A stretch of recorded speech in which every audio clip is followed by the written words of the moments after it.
Hi, this is Daniel, and in today's quick tutorial video I'm going to show you how to easily add cinematic black bars into your videos in DaVinci Resolve in a second. Okay, so in case you would like to add the cinematic black bars into your videos, there are actually 3 easy ways how you can do this in DaVinci Resolve. The first way that you can use is to simply go online and download the PNG of the cinematic black bars. Then of course, as you import them into your DaVinci Resolve, you can simply drag the black bars and drop it above your video you want to use. And then when we will go for the edit tab, we can also of course adjust the length of the black bars to fit the video length. And that's basically it. This is the first way how you can add black bars into your videos in DaVinci Resolve. The second way how you can add the black bars into your videos is simply go for the inspector at the top right. If you cannot see this, simply click on the inspector and then you will scroll down, go to cropping and crop the top and the bottom of your video. I prefer to use the levels around the 150 or 200. So just like this,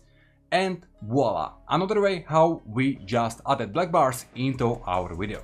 Okay, and the last but probably the best way how you can easily add the black bars into your videos in DaVinci Resolve is while you are at the edit tab, simply go for the timeline at the top left, click on the output blanking and then use any of those levels. I prefer to use the levels above the 2. So in my case, let's say that I will choose the level of 2.4 and voila. Another way how we just added the black bars into our video in DaVinci Resolve. Then of course we can also go back towards the inspector and play with the position of the y-axis. That means we can move with the video to the top or to the bottom, depends of course on the preferences, but basically that's all. Those were the 3 best ways how you can add cinematic black bars into your videos in DaVinci Resolve. In the end, it's up to you which one you will use. In case you want to see more videos like this on our channel, please don't forget to subscribe and hit the like button as well. But for today, that's really all.